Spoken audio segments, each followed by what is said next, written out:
Hello and welcome to Beyond the Physical Summit. Once again, with me, your host, Sitara. I am so honored to be here with a wise and powerful woman that I've had the pleasure of working with in the last few months. Her name is Jen Spivak. Did I pronounce that correctly? It's Spivak. Nobody ever says it right. I never really Spivak. okay, whatever.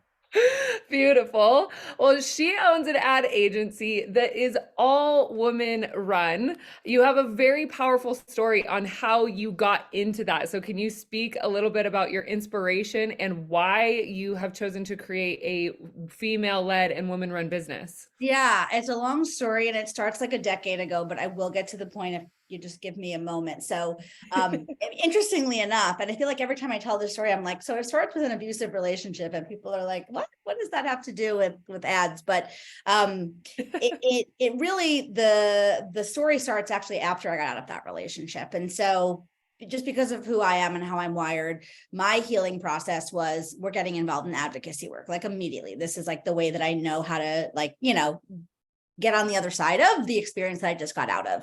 Right. And in doing that advocacy work, I was noticing like, these other, women that are in abusive relationships are having a hell of a lot harder time of leaving and moving on with their lives versus what my experience was. And weird, like, why is that? And I really, eventually was faced with the fact that it had everything to do with I had happened to have access to a little bit of money. Like, really, actually, that was the whole thing. I had $1,500 in a savings account that my abuser didn't know about. $1,500, like, that's it. And that was the difference between, being able to go get my own place because we lived together and like start my life over versus not having those options, not having those choices. And I learned that financial abuse is present in 99% of domestic violence relationships. And that's so often that is the thing, right? That women are staying or going back because they don't have control over their own finances, or they're wanting to leave, they're wanting to like make a better way for themselves, but leaving, the other side of that is being homeless or living in a shelter. And it's just finances play such an important role. And like there's like the moment there was like this instant moment of learning that information and realizing that it was literally $1,500 that like potentially changed my whole life. And I just really felt very clear at that moment that I would be focused for the rest of my life on putting more money into the hands of more women so that they never need to be beholden to anybody, anything, any situation, a job, a relationship, anything that like isn't serving them because of not having their own financial autonomy. And so I'd gone to school for marketing and I was like, cool, these things actually go together. I'm going to, build a marketing firm that is really all about putting more money in the hands of more women. And so that's how I got here. Amazing. Amazing. Yeah, it's interesting because part of the dynamic of abusive relationships is the manipulation that kind of builds the dependency on the abuser so that the Absolutely. person who's receiving the abuse really becomes trapped and they're not able to see it. And it's Yes. kind of one of those like backwards things in our society that I really actually think is fueling this whole female revolution that we are experiencing because so many women over the course of, let's say, the last 70 years, we'll say since the 50s and I'm sure way before that, but have just gotten sick and tired of not being able to control their own freedom and their own finances and being in a mutually interdependent type of relationship. And so I'd love to hear just a little bit more of speaking to that level of independence and how, of course, if the money isn't there, how is it that you were able to see that women were stepping out and finding their sovereignty? I mean, if we're talking about, these specific types of abusive relationships, fortunately, there are all of these programs out there that sort of take the financial aspect off the table because it is just the reality.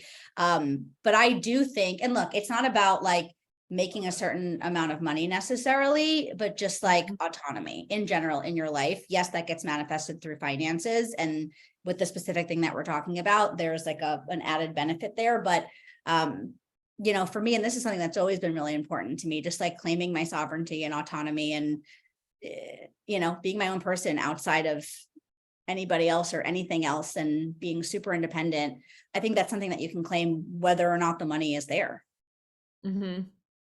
Yeah, absolutely. So I'm starting to see this correlation because you and I've had several conversations, but when we've talked about ads and really kind of what you've seen really work with ads and when ads haven't worked, and also what you've known to kind of be a contributing force into the energetics of what's happening. So there's like a correlation to, right, the abused often has very strong concepts of very low self-worth that would also compound the inability to manifest money or draw some sort of kind of reciprocation in that way.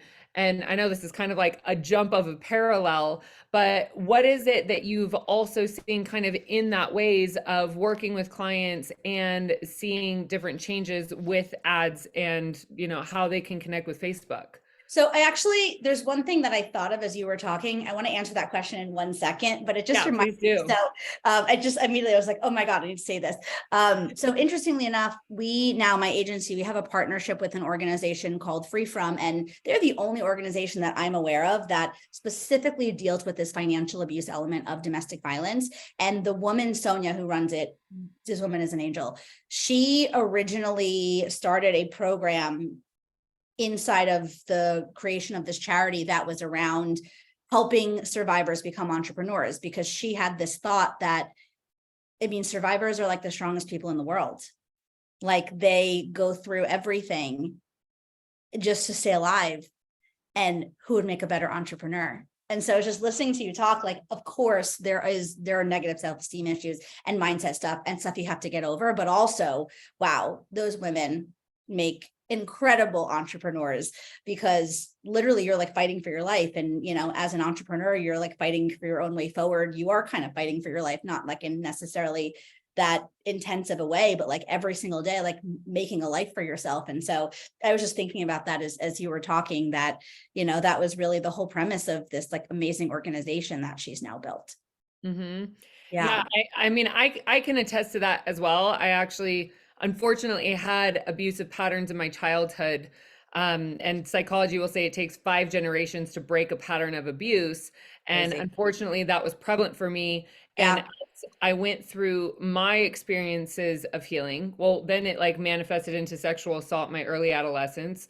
Absolutely terrible. But as I've gone through what I've needed to go through to heal, I know that I have an incomparable resilience. I have incomparable like confidence in myself, and Exactly. like when I show up for something, it's going to happen. There's going to be a way. It's like the path paves itself in Yeah. front of me. And had I not had those experiences, it's fortified a different level of strength. And that is really how strength comes through.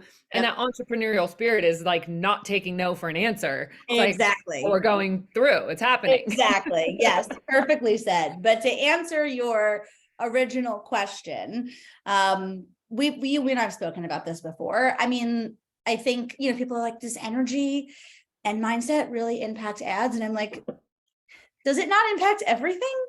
Like, are we really still there having this why would ads in the algorithm be any different? I genuinely believe, and like, maybe it's delusional. I don't mind being called delusional. It's one of my favorite things to be called. But I genuinely believe that like anything I personally touch, like in the ads manager, works, converts, period. That is just like, that is the truth. That is just what it is. The algorithm loves me. I get to, publish ads that are like on the line in terms of policy. I only do it in my own account, of course. I would never put my clients at risk. But I don't mind a little bit of risk, and they just work and everything gets through. And so I don't understand why or how ads or any sort of aspect of business or marketing would be any different than like the laws of the universe, which are like, of course, the energy that you bring, the mindset that you have, and just like what you're bringing to it is going to have some impact on what the results end up looking like. Yeah, so there's some things that I actually really want to talk about in this way, because ads really have been like my arch nemesis in business. Like even from the beginning, it just has been really challenging. And I did have an account with over 100,000 followers shut down. I had a The Facebook worst. group with, yeah, around 10,000 completely taken out. No communication. When I talk to people on Yeah. Facebook, it's like it's so vague. So then through Yes. that, yes, there's still been a lot of challenges for me, even just in Facebook in general. Now, by using the word psychic, I have been shut down from Stripe. I've been shut down from WePay. I've had these organizations Interesting. hold over $40,000 at a time to investigate my business. Psychics are literally in the same category as prostitutes and drug dealers as high risk businesses. And these are all things that I learned through trial and error. So I've had to continue to like fight against this like Wow. grain that I didn't even necessarily knew existed. Now, recently, I've been introduced to actually through the summit a very, very interesting conversation. And Hmm. it was something that I learned around Google having a YMYL category. YMYL means your money, your life. So with coaching or nutritionists or fitness or finance, like it's kind of a very weird broad thing, but it's basically like if you're hiring an independent mentor or something like that, it's your money, your life, like you can do whatever you Yeah. want, but you're not part of these major corporations. And so what Google is doing is it's destroying the SEO on that and it literally won't bring them to the top of the page. And so I've started digging into this because I'm like, what is going on and Yeah. why with the, energy that's being exerted, what's really happening? Yeah. Um, and so have you heard of anything like this or also have you seen that necessarily with your work at all? No, I haven't. I mean, look, here's the thing. I've been, in Facebook and Instagram ads for a decade. There are a lot of weird rules that they have. This isn't the same thing as what you're talking about, but we've seen the story I always love to tell is an ad that we created got an account shut down, and the ad was flagged for nudity. The ad creative didn't even have a human in it. Like there wasn't even like a human being in it. So clearly it was not nudity, right? Like there's just a little bit of like, that's the nature of the beast. I don't have a ton of insight into like your specific scenario. And I would never think that psychic of all things would be the thing that would like be creating an issue. That's just so wild to me. It's very interesting. So for example, one of the rules that Facebook has been so strict about for so long is anything that they categorize under like it could be an inaccurate money making scheme, which is Right. so crazy because like there's people definitely like using Facebook ads for evil, of course, right? Yeah. And then like so many of our clients are, let's say, business coaches in some way, shape, or form. And like literally what they do is like they help other women grow their business and make money. And like they're doing amazing work. But because the nature of their business is helping other people grow their business, they get constantly flat. It's just so weird to me, the things that they have decided to be incredibly, incredibly, incredibly strict about versus like the people that are actually trying to do harm and somehow like that is okay. It's super weird.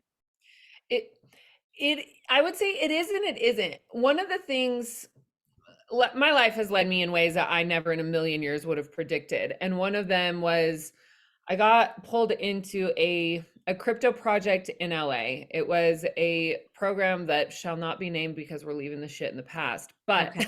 what I do want to say about it is that the person that was, let's say, the mastermind behind the whole organization, the one that created the idea, he was a very prominent figure in China.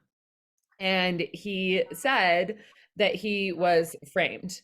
And so, because they said that he was framed, it was one of those things where China, the politics of China, were going kind of back into a dictatorship. And so, because they were like, capitalists and more free, well, they didn't really like how much power people were getting. And so, essentially, what they did was they started chopping down, we'll say, the redwoods and basically started kicking out or framing people that were starting to like step up in a powerful sort of position to basically the people that had the power to gain more power. So this is something that I'm 2 degrees of separation from learning about how things are working, and these are people that are associated and close enough to where I can understand and see what's happening. And so I don't necessarily, want to go down like conspiracy lane here, but Sure. simultaneously, it's hard to deny that there aren't some very suspect circumstances and situations Yeah. going on. And because Facebook has become so powerful globally, and social media has become so powerful, it's interesting to see like how they are supporting, and what they are supporting and what they are, blocking from moving forward. Yeah. Yeah. No, I mean, that's very interesting. I never really, I mean, the stance that I've always taken, and part of that is just because of like the line of work that I'm in, is, I never want to like put like my energy into like feeling like anything is beholden on the platform. Mm-hmm. And I never thought about it in the way that, you just laid it out there. And so, I mean, I think both can be true. They're going to do what they're going to do. They have become, obviously incredibly massive and incredibly powerful. And I mean, as an agency, all I can do is focus on just moving things forward the best that I can with the clients that I have, Yeah, I kind of take that same perspective. It's like I Yeah. know what my lane is and I know what I can do. And like I Yeah. don't mean to be Pollyanna and like la la la la la. It's Right. hard to deny, especially with the life experiences that I've had in Dubai, and just, seeing how corruption works, Yeah. seeing a lot of people that are in power and being like what's happening, what's actually happening. And for me, there's been a knowing that these experiences have happened in my life because I know that I'm here to do, I don't know why I'm pausing, but I know that I'm here to do some pretty significant things. I feel it in my bones. Yeah. And simultaneously, it's there's a lot. And so one of the things that obviously is exciting about Facebook and Facebook ads is how available it has been to basically anybody and everybody to grow their business and to share their message in a really powerful way. But how do you see that changing even in the next year? I mean, I think there's already been a lot of changes over the last few years. In 2015, 2016, 2017, even up until 2019, you could technically not know a whole lot about marketing or messaging or funnel strategy or anything like that. And if you were decent enough at following instructions and you were able to be like a good button presser, you could actually see like pretty significant results with ads. And, it's very interesting. I have this conversation a lot. People are very quick to say, well, the things are changing because Facebook has changed and the algorithm has changed and the news feed's getting more crowded. And those things are true. But what people love to not give attention to, which I think is important, is also just the online business space has gotten more crowded. Duh, every single year that's going to happen more and more. And so there are factors outside of just Facebook specifically that are creating a scenario in which you need to try 10 times harder. You need to be 10 times better now versus a few years ago at unique messaging that actually stands out, at like really understanding customer journey and buyer psychology and all of these things that are now the foundation of being able to be successful with ads. Sometimes I say when I'm talking to, new prospects that I'm like, I don't know, sometimes it feels like a little bit of a misnomer to say we're an ads agency. Like, yes, literally what we do is run ads, but the running of the ads part, the pressing of the buttons, the, making Facebook do its thing. Yeah, sure, anybody can do that, but that is actually not what drives results. It is about those larger scale things. And so what has been happening over the last 12 to 18 months, and I think will continue to happen, we will have to see, is that a lot of people who are DIYing their own ads are feeling very much priced out of running ads. But here's the thing, it's not what it appears to be, right? So again, it's priced out. My leads are so much higher than they used to cost a few years ago. And so it's not working for me anymore. But actually the higher lead cost, it's not true that Facebook ads are just more expensive. It's that the feed is more crowded because the online space is more crowded. And that means you have to work a lot harder to get a decent click-through rate, which is what impacts your cost per click, which is what then impacts your cost per lead. And so if you're feeling priced out, it's actually a calling up into improving your messaging, your creative, making it that much more unique. And so I think what's happening for a lot of entrepreneurs who were sort of getting by with DIY, that is just becoming harder and harder, because you have to have like really foundational, strong marketing knowledge to be successful. Mm-hmm. Yeah, I hear that completely. My thing is video. I can convert on video like Yeah. so easy. And even then it's like video, it's just getting harder and harder and harder. And what's interesting is that I don't even necessarily see it as like a saturation in the market. It's literally that, like, I used to post a video that would get, let's say, 2 to 3 thousand views in a matter of 24 hours, and now I'm lucky if I get 20 on the platform. Organic, So it's right? like Yeah. the system itself has completely changed. But Yeah. even that, like, there's so many layoffs in big businesses happening right now, and I've been having a lot of conversations about AI and how these different automated systems are literally going to be putting copywriters out of business, graphic designers out of business, like so many different things that would even like be a part of that. Yeah. And so it's kind of like, well, what's the next step, especially if these people are entrepreneurs or, entrepreneurially savvy in some way. I really see the industry continuing to expand and people continuing to pave their own way because those resources have been made so readily available. And when I was choosing to get back into coaching after taking a few years off this November, I had a lot of reservations around it. Like, well, the market's saturated, it's everywhere, like the online thing, and it's like cool to be on Instagram and like, blah, all these things. I'm like, do I really want to forge this path again? One of the things that also became so prevalent for me, especially in starting to have conversations with people, was exactly that. It's like the layoffs and the things that are shifting through AI are making people, it's like forcing people to become more resilient in figuring things out and how to make their Yeah. own money rather than going with a company, because that's not even guaranteed in the same way it was like for our grandparents or even probably parents. Yeah, I mean, it's funny. I remember when I moved, this is such a change of topic, but when I moved into my apartment building that I live in now, like about a decade ago, I think, I remember telling the listing broker, real estate person, whoever it was, I'm self-employed, I work for myself. And he was like, oh, okay, it's going to be tricky to get the building to approve you. You might want to write them a letter. And I wrote them a letter, and this was a decade ago, being like, so the security that you think that most people have when they have a job is a lie. What I do is a lot more secure, and let me explain why. And obviously, I still live in the building, so I convinced them of something. But I have felt that always. This goes back to our first conversation about, autonomy. I have always, always, always felt like the best thing to do is that I am 100% responsible for my life, my income, my future, all of that. I haven't ever had like a real job except for like in college when I worked at a tanning salon or something. Mm-hmm. Yeah. Yeah, I think I made it 3 months in corporate. I got a job there.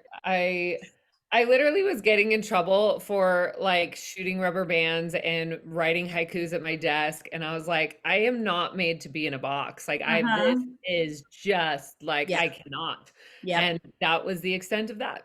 Yep. That Yep. was signed, sealed, delivered, not doing that Yeah, again. no, totally. I mean, I've always known this, a lot of times people are like, did you always know that you were going to be in marketing? And I'm like, no, but I mean, entrepreneurship was the thing since I was little. Like that was always very, very clear. And again, it isn't even like, yes, I love business. Yes, I love entrepreneurship, but like I'm obsessed with creating my own life. Like it is a nonstop obsession. And I mean, that is what entrepreneurship is to me. Mm-hmm.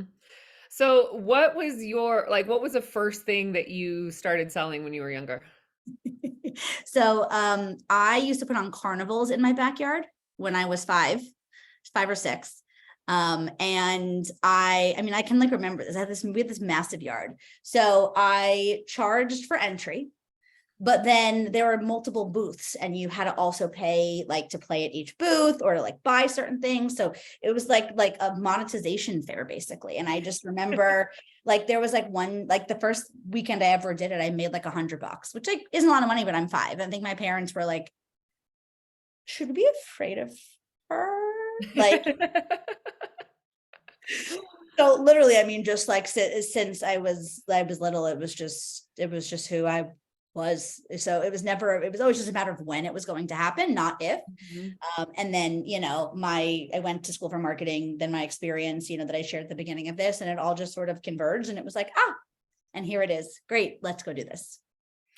Yeah, the reason that I ask, and especially since you said you knew since you were a little girl, the first thing that I sold was Macarena dance lessons for $1. That's Oh amazing. my God, I was all about the Macarena, and like I still am. That song comes on, and I regress That's immediately. the Like my best one. I have never heard that. That is the best one I've ever heard. yes, it was that, and then like Girl Scout cookies, and then just Yes, I it was a Girl Scout. progressed. Yes, yes. Yeah, it progressed. But that was the thing. And fun fact, that actually led me to being on the Jumbotron at a Giants game doing the Macarena. So, we can go far with these things. That is amazing. Oh my God, that's the best one I've ever heard. Uh, so tell me a little bit more really about like what fuels you with your agency and what is the thing that like really makes you the most excited and the most passionate about what you do? Yeah. This has changed over the years. It constantly evolves, but at this point, it's actually like all about my team. We say our mission is to put more money in the hands of more women. And, we do that through the clients that we serve, but also the team. And it blows my mind on a pretty regular basis that like something that I made up, like just made up like 9 or 10 years ago, is like paying full-time salaries for 15 women. Like, what? That still is like a thing that absolutely blows my mind. And we get to pay them really well and just provide like amazing lifestyles for them. And, they have like unlimited, paid time off and just like all of these things. And so that excites me more than anything, that like something that I dreamt up, like, yeah, it gives me the life that I want. And yes, we get great results for our clients, but I also have a whole team of women, all women, women vendors, women, full-time members of our team who like also get to have access to money and be in control of their life and have awesome lives. I think that's the thing that's like the most exciting to me these days. Awesome. And so where do you see that going in the next like year and 5 years, even with the unpredictable nature of where social media is now? Yeah. I mean, we obviously don't know for sure. I do imagine, and we're already starting to look at like what components of the work that we do can be replaced by AI. Maybe I will be wrong about this. We will see. But I think that there's going to be a certain strategic, like, yes, can AI write copy? Yes. Can AI develop creative? Yes. Can AI press the buttons in Ads Manager? Yes. And if we can streamline our costs and our processes by leveraging those things, awesome. But like a high level strategic mind, maybe I'll be proven wrong, at least in the next few years, I think is going to be maybe even more valuable as more people lean into just using AI for some of those lower level things. And so, my hope is that we can actually increase our output, keep all the team members that we have, even pay them more, provide them better opportunities, and be able to serve that many more clients because we are leveraging some of these tools that AI is creating. That would really be my vision for the next few years. Hmm. Yeah, there's really something to be said about like anyone can go to Chat GPT and give it some prompts and figure it out. But what's where I think really the specialty is going into that is the engineers for Chat GPT that know how to ask it the right questions, that know Yeah. how to like put it together.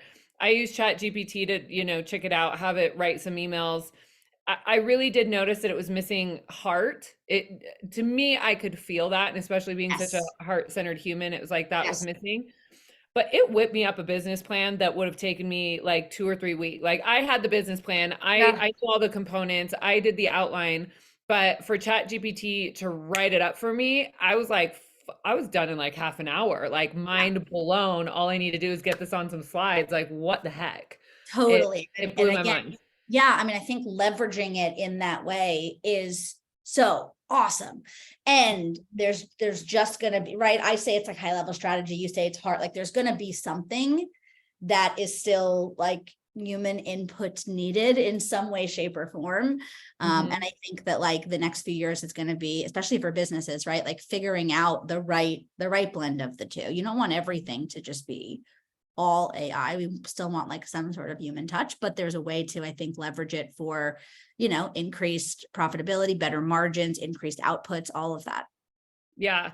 Well, and that, I mean, it's wild to see. And like I said, like I feel like life brought me into the world of crypto and leading edge of tech, not because I was looking for it by any means, but I just kept being involved in these conversations, Yeah. and simultaneously with what I'm about to share, it's like it fell into my lap without me looking for it. But one of the conversations that I've recently had was about some AI technology that could actually create over, I mean, endless, but over 2,000 landing pages and websites that were searched through Google to find the Yeah. highest converting in that industry, and what keywords and what searches were working, and literally create 2,000 in a matter of like Yeah. weeks, not even that Yeah. long, to be able to put it together. And so I mean, it's mind blowing. Yeah. It's really mind blowing. And one Is. of the things, like, because I've been working on my speaker site and knowing that I want to get back on stages and really just be speaking more, and that's exactly one of the things that I'm talking about is what is it that makes you irreplaceable to AI? Because that is now actually the reality of the competition. Like I Yeah. hate to say it, but it's the reality of what's happening. Yeah. And if we aren't able to cultivate skills that make us that valuable by means of corporations and what's continuing to be created through this artificial intelligence, there's, I mean, like you said, it just ups the game. It's like Yep. the 4-minute mile. Like we just got to keep sharpening, and we Yes. just got to keep going, because there's not really another option at this point. Yep. I couldn't agree more. And simultaneously, this is what's also funny, is that the the things that are coming to me to create is to go back to book clubs. And it sounds so Mm. simple that like you look over it, Yeah. but when I first so the first business coach that I hired, it was a $25,000 mastermind. I was barely making $1,000 when I hired $1,000 a month when I hired him. Somebody in the cohort mentioned something about a book club, and I just took it and ran, because I have always, like, since my early 20s, I've always read just these wild books that really have continued to push my edge of consciousness. Yeah. And I needed somebody to have these conversations with, because I was trying to digest them. So I'm like, oh, book club, like that makes so much sense. So I actually started a book club, and I charged $300. It was an 8-week book club. I would usually get 8 to 10 people in it. So that's, an easy $1,500 a month sort of thing added. And that's out, like, let's say 3 hours a week work. Yeah. And from that book club was where I learned to lead group sessions in person. And then I launched my own $25,000 mastermind after that. And Yeah. because I had been doing the book club, there was like 5 people from the book club that joined this mastermind. And that's where my business just like, it took off. And it That's wasn't with awesome. Facebook, and it wasn't Yeah. with, like, yes, it was with Facebook. I was using videos and that sort of thing. Sure. But it was word of mouth, it was human connection, and it was that. And so as this leading edge of tech is like, whoa, where is it leading us? It's like Yep. it's like, come back to the basics. And Yeah. book clubs are so easy. Like, they're just so easy. Yeah. I mean, look, this isn't the same thing, but it's like when you like buy something from a company and then they send you a handwritten note in the mail and you're like, a handwritten note? That is so lovely, because you just like don't get it anymore. And so like going back to things like that, like to book clubs, just they have I don't know, something that just actually just feels really like nice and juicy because it's different from everything else now. I mean, I did mine in my grandmother's living room. We all met. It got to the point actually where people were like, they're like, I don't even care about the book anymore. Like, we're here for the Yeah. meditations. And that's really where I learned that gift was doing a lot. And especially after the panini, as I lovingly like to call it. You It's say like we just all lost human connection in a way like we've never lost it before. And so the book club concept itself, like it just literally keeps shooting through me. It's like, just be the book club lady. Like, just I do love that for it. a little bit. You're gonna be fine. But it really is. It's like, it's that connection that we're all craving. And like the virtual meetings are great, and the digital cohorts and I mean, look at us go. And also that human connection, like we miss holding hands, we miss sitting there and hearing people and hearing people's heart open up in a way that we don't necessarily actually experience when we're not in the same room. Yeah. And so there's still, like, I've done my work distant since the beginning, but there's still something that is different about being there in person in Great. such a beautiful way. Yep. um You should be the so book lady. Right? That's what I'm saying. I mean, it's actually like undeniably forcing its way through me at this point. So I just have All to right, surrender. we'll see how that pans out. Cool. I'm I'll into be the it. book club lady. That can't be threatening to Facebook, right? We don't think so. We will find out. Right? But so uh, I think that is really, I mean, I'm interested in the leading edge of tech. I'm excited to see where it's going. I think Yeah. technology is incredible. I think we are getting such a muted version as to what's actually out there, to be honest. The general public is like the last to know sort of thing. But simultaneously, where I see things going is, it's almost like the pandemic that was meant to repress a lot of people ended up cultivating a massive great awakening. Mm, I kind of see that happening as well. It's like people yeah. coming back to home, people coming back to circles, people coming back to sitting around a fire, and it actually doing like, whoo, I just got chills. Love it when that happens. But it's like coming back to the rootedness of, tribe, Yeah. and and knowing that I think there's a deeper part of every single one of our souls that really craves that without really being able to like bring it in. But simultaneously, it's that nurturing and that connection that we all need. Like Yeah. we can't not do that. And so I do think there will be a reconciliation with cancel culture and all this weird stuff, and like pushing people away and all the separation Yeah. and yada yada yada. Yep. But that's kind of where I see it coming is, yeah, is AI going to keep doing its thing? 100% for sure. Is it going to Sure. be weird and wonky and wackadoo and scary? Maybe, probably. It depends on what you pay attention to. But ultimately, it's like, if we find that union back to the earth, it's like that harmony is really where we'll find the peacefulness and that ease that just makes life enjoyable. I love it. Yeah, I wasn't expecting to say that, but it feels good. That's awesome. Well, Jen, is there anything else that you would like to share kind of as a closing sentiment, or anything else top of mind, top of heart you'd like to share? I don't know. We were going to talk about Facebook ads, but because it went so many other directions, I'm like, is there anything about Facebook ads that I want to say? No, I feel like we hit the important stuff. I guess let me do my Facebook ads plug, since that's Yeah, absolutely. Please do. my thing, right? Yeah. Look, all of the things that you talked about can very well be true. There's stuff that sucks about it. Like, I've seen it all. And, I also see what's on the other side of it. And so, for me, again, what I have found to be really forwarding is taking my energy off of Mark Zuckerberg and the platform and the this and the that. And it's just like, I'm just using it as a tool, like Yeah. actually the thing that calls in, my perfect clients, that calls in, the perfect people for my clients, is messaging and positioning and like all these things that have nothing to do with Facebook at all. Yeah. And they can change the algorithm, they can take away targeting, they can do whatever it is that they want to do. Good messaging, good offers, good positioning is going to find the right people, period. That is just like always going to be true. Marketing has been around like since the dawn of time.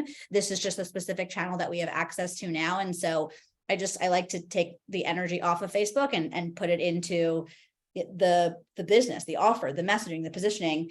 And I've just seen the magic of what can happen, which is not necessarily always an easy path. It can be a lot of curves and zigzags and really figuring it out. But when you get to that place where you can have the data to back up, every time I spend X on ads, I am making Y back. That is like the cheat codes to complete and total autonomy, complete and total financial freedom, and being able to grow your business on your own terms.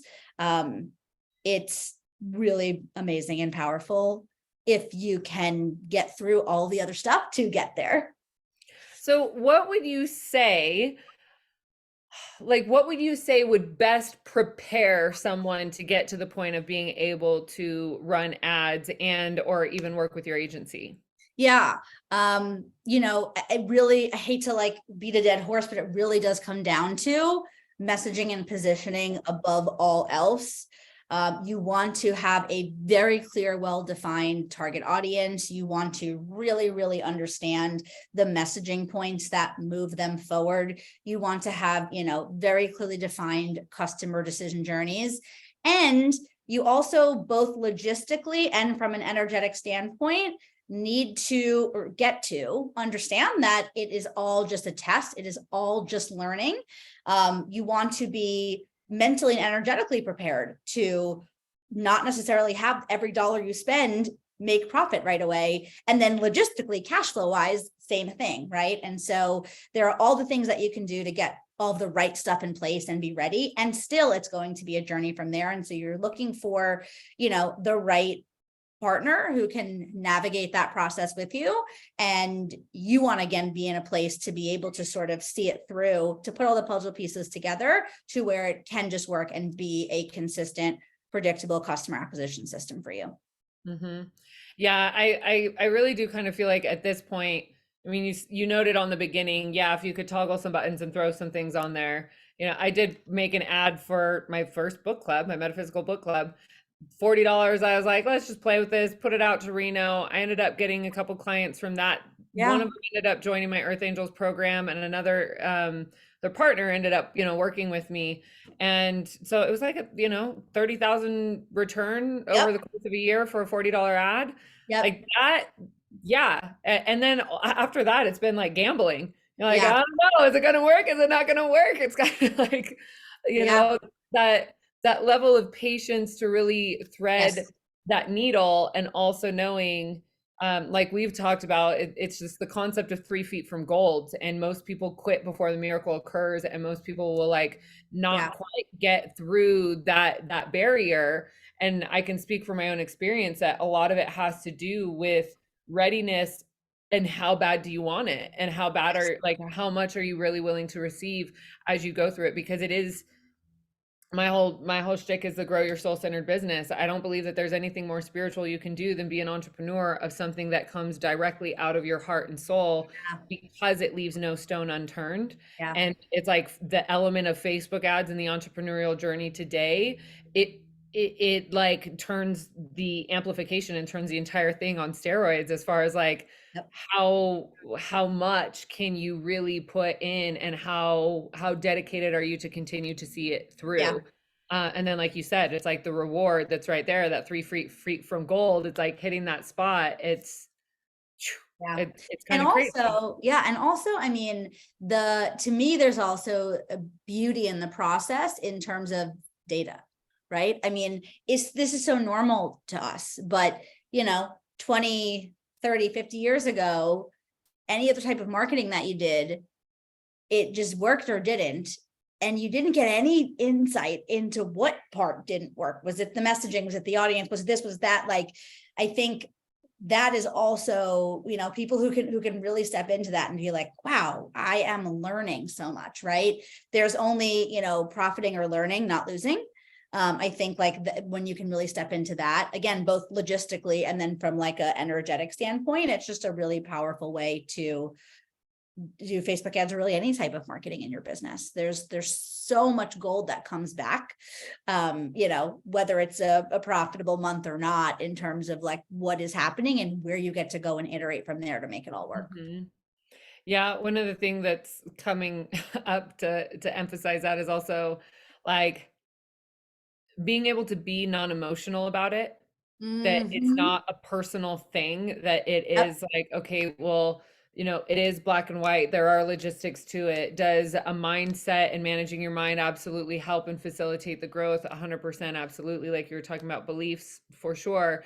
And simultaneously, I think it's very easy for, again, especially because entrepreneurs that are putting something out that is of their heart creation. It's not like I have a product and this is what it is. Do you want it? When you are the product and what you've created is the product, it can be really challenging to not take things personally. One, especially in rejection from enrollment sales, and how well things are performing on social media here or Yeah. there, but also like what goes on with the ads, that it isn't a personal thing. Like to be able Yeah. to be non-emotional and resilient as you're kind of riding those waves is absolutely a component to it as well. Yeah. Great, great learning in there for sure. Well, beautiful. Jen, thank you so much for your time Of and sharing your course. wisdom and expertise. And I mean, I'm sending as many angels as I can to continue to help you and your team thread those needles of the Thank new waves of you. tech that are coming through, because it is, I mean, there's a lot of uncertainty. And I Yeah. think in the last couple years has shown us that there's a lot of industries that didn't think that they were going to be on the front end, like, Mhm. healthcare system. They didn't think they were going to be on the front True. end. And I do think a lot of the That was a digital, fast turnaround. exactly, that we just have to be able to Yeah. pivot. And Yeah. that's the entrepreneurial like specialty. It's Yes. something that's encoded in us, is being able to pivot and go, okay, this isn't Yes. working. We got to switch. This isn't working. This is, and that Oh, constant adaptability. And so yeah. I would say that that's my own personal prayer for you and your team, is it's Thank like, you. may those steps of adaptability be in your favor and always behind your back. And for those people who you've helped to support to rise, and their clients that they have, whose lives have changed by your influence and being able to help them get out there, I just simply want to say thank you for all of those and for all of them. So yeah, appreciate your work so much. Thank you. Thank Thank you. you for being here. Yeah. Whew. We covered so much ground here. It's so So beautiful. much. All right. And so for those of you that are listening, tuning in here, feel free, and not even feel free, I encourage you to connect with Jen. We'll put all of her links in the description below, so you'll be able to find all of that information. If you're curious about their work, go ahead and click, find out, opt in. You know the drill at this point. We've all been trained. Mhm. Sure have. All right. And so, with that being said, thank you so much. And I'll see you again in the next interview. Mwah! Ciao, ciao.